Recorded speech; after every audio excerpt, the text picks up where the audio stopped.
Om Namo Bhagavate Vasudevaya. Narayana Namaskritya Naram Chaiva Narottamam Devim Saraswatim Vyasam Tato Jayamudirye Nashtaprayeshu Bhadreshu Nityam Bhagavata Sevaya Bhagavati Uttam Shloke Bhaktir Bhavati Naishtiki. So continuing with the discussion on Srimad Bhagavatam, Canto 11, Chapter 2, Maharaj Nimi meets the 9 Yogendras. Text number 9 onwards. So Vasudev ji is asking questions to Narad Muni that what is the best thing for somebody. This is actually this question answers, and then Narad Muni will say similar questions were asked by Maharaj Nimi to 9 Yogendras. So the answers that they gave is called Bhagavad Dharma. So the Sanatan Dharma, Bhagavad Dharma, same thing. So this is actually it's the same question, similar question answers between Arjun and Krishna, between Parikshit Maharaj, Shukdev Goswami, 88,000 sages and Sut Goswami, similar questions are going on. But when you hear from different speakers, it just makes it very, very relishable. So Vasudev ji is further speaking. Yatha vichitra vyasanada bhavadbhir vishwato bhayat mochema yanjaso anjasa vadha tatha nah shadhi suvrita. My dear Lord, you are always true to your vow. Please instruct me dearly so that by your mercy I may easily free myself from material existence, which is full of many dangers and keeps us constantly bound in fear. And this is Vasudevji is asking. He is already above any kind of material foundation. But this is what he is asking. And this actually he is asking for all of us. The word Muchema is significant here. In the previous verse, Vasudeva stated that because he had been bewildered by the illusory energy of the Lord, he could not achieve from the Supreme Personality of Godhead the boon of liberation. Therefore, he is now approaching the pure devotee of the Lord, confident that by the mercy of the Lord's devotee, he will certainly achieve liberation from material bondage. In this connection, the word anjasa, easily, and andha, directly, are very important.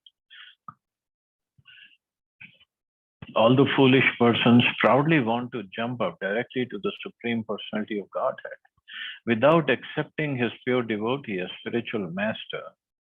Those who are experienced in spiritual science know that by submission and service at the lotus feet of a pure devotee, one directly contacts the Supreme Personality of Godhead.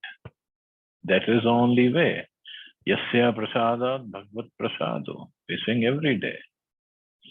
In the Srimad Bhagavatam, Lord Krishna has stated, Acharya mam vijaniya navmanyet karhichit. Thus, one should understand that the pure devotee of Krishna stands on the same spiritual level as the Lord himself. This does not mean that a pure devotee is also God, but because of his intimate loving connection with the Lord, he is accepted by the Lord as being the Lord's very soul, very heart and soul actually. Because a pure devotee is always engaged in intimate loving relationship with the Lord. In other words, Krishna is always in the heart of his pure devotee, and the pure devotee is always in the heart of Krishna. Although Shri Krishna is eternally the Supreme Personality of Godhead, one without a second, the Lord is more pleased to see his pure devotee worshipped. Therefore, the Lord says, Acharya mam vijani. One must offer the same respect to the Vaishnava spiritual master as one would offer to the Lord. Therefore, as soon as one pleases the Vaishnava spiritual master, one immediately pleases Krishna and makes spiritual advancement. The word anjasa means that this bona fide process is the easiest method of achieving spiritual perfection. And because a pure devotee is a transparent medium, the word adha directly is used, indicating that service rendered to the pure devotee goes directly to the lotus feet of Krishna, whereas service one whimsically offers to Krishna directly, bypassing the bona fide spiritual master, is not actually accepted and is therefore useless. But again, one has to be very careful that one finds a pure devotee and he serves the pure devotee, and pure devotee or a proper bona fide guru will always engage his followers, his disciples in the service of Krishna. But that service, for that we have to go through the bona fide guru. Those who actually desire the highest perfection, that of going back home, back to God, back to the eternal blissful kingdom of Krishna, should study very carefully the example shown by Sri Vasudeva in these two verses. He indicates that although one cannot achieve liberation by directly worshipping the Supreme Personality of Godhead, one can very easily achieve the perfection of life simply by a moment's association with the pure devotee of the Lord, such as Narad Muni, the exalted Vaishnava saint among the demigods. So this is how we can achieve perfection. According to Srila Jiva Goswami, the word Vishwato Bhayat indicates that Vasudeva very much feared the curse of the Brahmins. As one can become perfect by worshipping the Vaishnavas, by displeasing the Vaishnavas, one can bring about all misfortune. Thus, Vasudeva feared the curse delivered by the Brahmins at Pindarka Tirtha. So he feared the curse. And one should be always fearful of committing any offense against the devotees. Shri Shukavacha Rajannevam Krit Krishno Vasudeven Dhimata Pritastamaha Devarshir Hare Sansmarito Gune. Shukdev Goswami said, O King, Devarshi Narad was pleased by the inquiry of the highly intelligent Vasudeva, because it suggested the transcendental qualities of the Supreme Personality of Godhead. It reminded Narad of Lord Krishna. Thus Narad replied to Vasudeva as follows. So same thing happened when Shaunak Rishi asked Suta Goswami questions about Krishna, about the goal of life, and he smiled because these questions,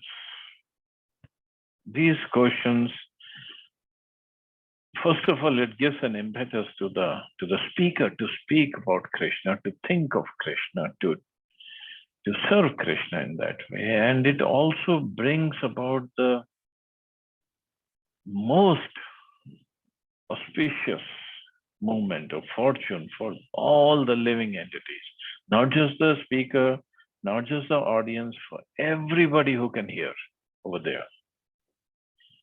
It is just the most wonderful thing.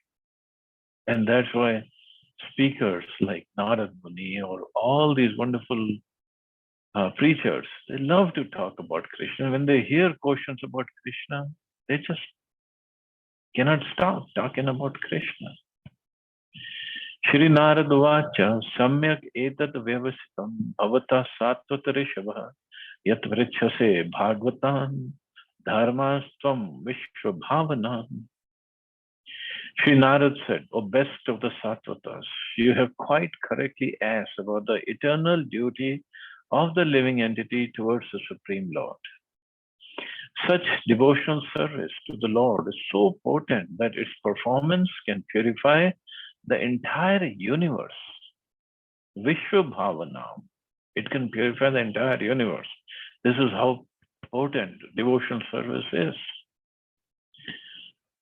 Other processes of yoga, Hatha Yoga, Karma Yoga, Jnana Yoga, Dhyana Yoga, any other yoga, it cannot purify the whole universe, let alone the person who's performing it.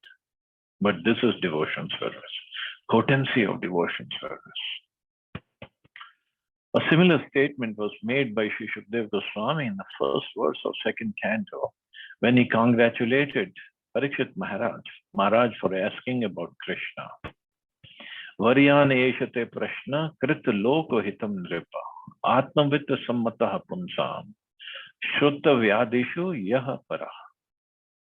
My dear king, your question is glorious because it is very beneficial to all kinds of people. The answer to this question is a prime subject matter for hearing, and it is approved by all transcendentalists because it's beneficial for all kinds of people. Similarly, Suta Goswami congratulated the inquiring sages of Naimisharanya in the following words. O sages, I have been justly cautioned by you. Your cautions are worthy because they relate to Krishna and are of relevance to the world's welfare. Only cautions of this sort are capable of completely satisfying the self. Nothing else will satisfy.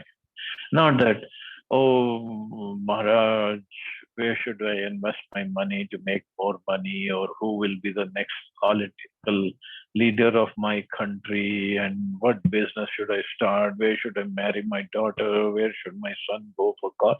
These are all nonsense questions. Questions should be related to Krishna.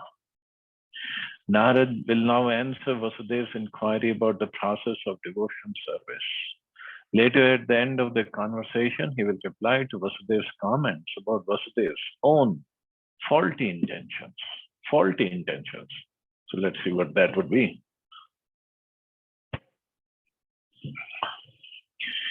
Shruto anupatito dhyata adrito vanumodita satya punati saddharmo deva vishva druho apihi. Pure devotional service rendered to the Supreme Lord is spiritually so potent that simply by hearing about such transcendental service, by chanting its glories in response, by meditating on it, by respectfully and faithfully accepting it, or by praising the devotional service of others, even persons who hate the demigods and all of the living beings can be immediately purified. Wow. Simply by hearing, by chanting its glories, by meditating on it, by respectfully and faithfully accepting it, or by praising the devotional service of others. Even the persons who hate the demigods and all the living beings can be immediately purified. This is how powerful it is. Srila Bhaktisiddhanta Saraswati Thakur, following Sridhar Swami, has commented that the word Saddharma refers to Bhagavad Dharma. This is also confirmed by Sridhar Swami. Bhagavad Dharma is spiritually so powerful that even those who by worldly standards are implicated in various ways in sinful behavior can easily be purified by adopting any of the processes mentioned in this verse. Any of the process, simply by hearing or chanting or meditating. Similarly, the impulseless aspires for his own liberation, wishfully thinking that he will become equal to God. In Bhagavad Dharma, however, there is no such impurity. Bhagavad Dharma is devotional service to the Lord in which the only objective is the satisfaction of the Lord. If one rejects this process and instead wants to hear about, teach, or meditate upon another process, the chance for immediate purification is lost. So immediate purification and permanent purification is only by devotion service. Neither ordinary materialistic yoga processes meant for achieving mystic powers, nor impersonal processes based on speculation have the power to purify immediately those who have fallen into sinful behavior. Shraddharma or Bhagavad Dharma, pure devotional service to the Supreme Personality of Godhead, is unique in that even the most fallen souls can immediately rise to the highest perfectional stage by surrendering at the lotus feet of Krishna or his pure devotees. This was vividly demonstrated in the preaching work of Chaitanya Mahaprabhu, especially in the case of sinful brothers Jagai and Madhai. So it can bring about immediate results. And see the statement, it says, by surrendering at the lotus feet of the Lord, one can attain the highest perfection stage. By coming to the lowest stage, if surrendering at the lotus feet, of course, lotus feet of Krishna or spiritual master, that is different. But physically or materially, we may say that, oh, this is the lowest thing one can do. Surrender at the lotus feet, but it can bring about the highest perfectional stage in the spiritual world. This is the power of devotion service. Tvaya param kalyana punya shravana kirtana smarito bhagwan adya devo narayano mama. Today you have made me remember my Lord, the supremely blissful personality of Godhead Narayan. The Supreme Lord is so auspicious that whoever hears and chants about him becomes completely pious. Whoever hears and chants about him, forget about in a favorable way. Ajamil did not chant the Lord's name in a favorable way. He was calling his son Narayan, but he became pious. Even Yamdutas could not take him. Srila Jiva Goswami has stated, Narayana Sadrisha Dharme Nadi Madhya Guru Rupo Narayana Rishi. The word Narayan in this verse refers to the incarnation of Godhead Narayan Rishi, who acted as Narad's spiritual master in this dharma. Srila Jiva Goswami has also pointed out that the word smarita, he is brought back to memory, indicates that because of Narad's absorption in the worship of Krishna, he had forgotten Lord Narayan. In other words, if intense engagement in devotional service makes one sometimes forget the personality of Godhead by Krishna's arrangement, such a sincere writer will again be reminded of the personality of Godhead. So Vasudevji, when they both are in Dwarka, sitting in the palace of Vasudevji where Krishna is there. He comes every day over there to see his father. And there, Narad Muni started thinking of Narayan. And of course, Krishna, Narayan, same thing, but same person. But Naradji has special relationship with Narayan and Krishna also. See, he is in Dwarka. He would be going all over the universe.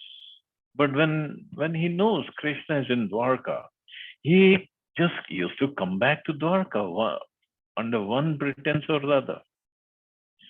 Sometimes, oh, Krishna, have you heard about this war in Kurukshetra? Have you heard Maharaj Yudhishthir wants to conduct this Ratriya sacrifice?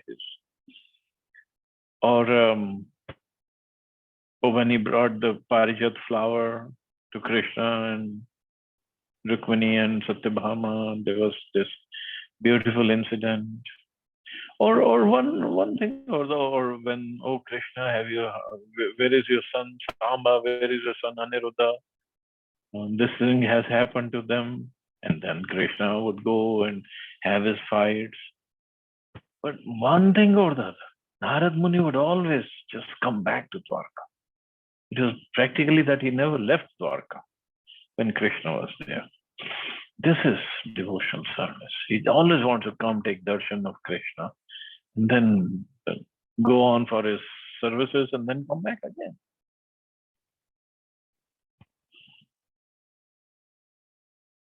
Atrapi udaharantamimam itihasam puratanam arshibhanam cha samvadam videhasya mahatmana. To explain the devotional service of the Lord, sages have related the ancient history of the conversation between the great soul King Videha and the sons of Rishabh. The words Itihasam Puratanam, meaning ancient historical account, are significant here. Srimad Bhagavatam is Nigam Kalpataror Galitam, the ripe fruit of the desired tree of Vedic knowledge. In the pages of Bhagavatam, we find true historical narrations relating to the Supreme Personality of Godhead and the liberation of the conditioned souls. These historical accounts are not fiction or mythology, but describes the wonderful activities of the Lord and his devotees that took place in yugas previous to the advent of this puny age or iron age or Kali Yuga. Although mundane scholars have foolishly tried to depict the Bhagavatam as a mythological work or a recent creation, the actual fact is that Srimad Bhagavatam is a perfect transcendental literature describing not only the entire situation of this universe, but also that which lies far beyond this universe in both the material and spiritual skies. If one seriously studies Srimad Bhagavatam, he becomes the most learned intellectual man. Sincerely studies. Chaitanya Mahaprabhu desires that all pious persons become highly learned by hearing Srimad Bhagavatam and then preach the glories of the Lord in a scientific way all over the world. Scientific way. Scientific way means the questions are there, then there should be explanation for that. Not just, okay, because it is here, just believe it. And if you don't, then we kill you. Not in a fanatic way, but a scientific way. If it is preached in a scientific way, like Prabhupada did, and Prabhupada established it that way, then people will come and want to learn more, want to listen more. It is essential that we hear these historical narrations, such as a conversation between the Navayogendras and King Videha, with complete faith and submission.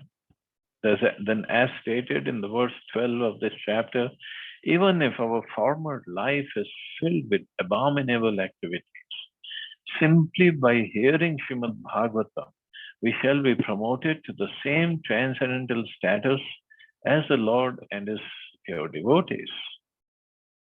This Srimad Bhagavatam, simply by hearing, with faith and submission, we heard so many pastimes of Krishna, and in the end of that pastime, always a Shruti Phala is given by Shukdev Goswami. Only requirement is if you have heard with faith, submission. That's it. Then this thing will happen in your life.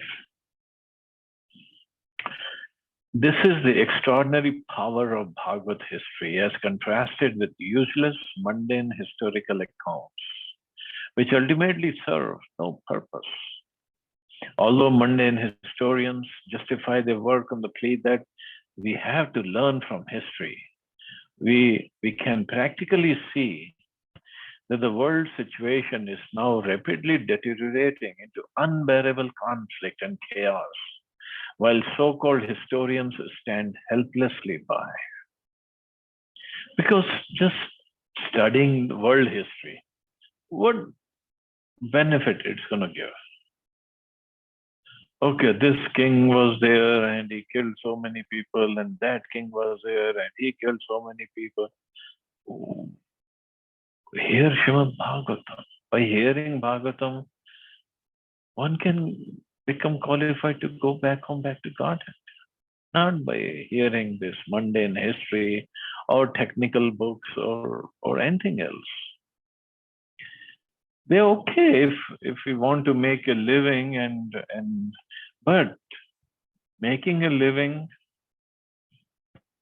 and using the time available to us in service of Krishna, that is better than just making a living and rest of times we just try to enjoy our material senses.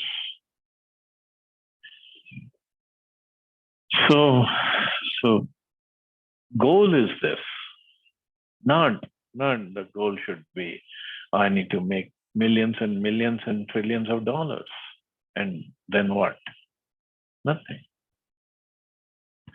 But the Bhagavad historians who have faithfully heard Srimad Bhagavatam can give perfect and potent instructions for the restoration of a peaceful and blissful world.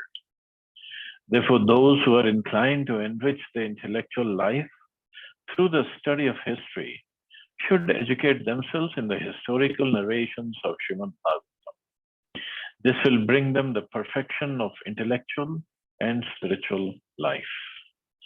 So this is what Bhagavatam is going to do.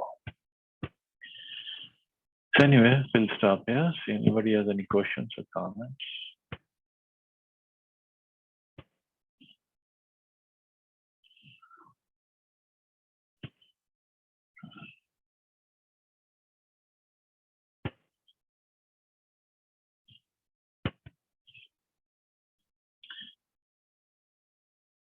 Okay, we'll stop here. You all have a safe and wonderful day. Hare Krishna.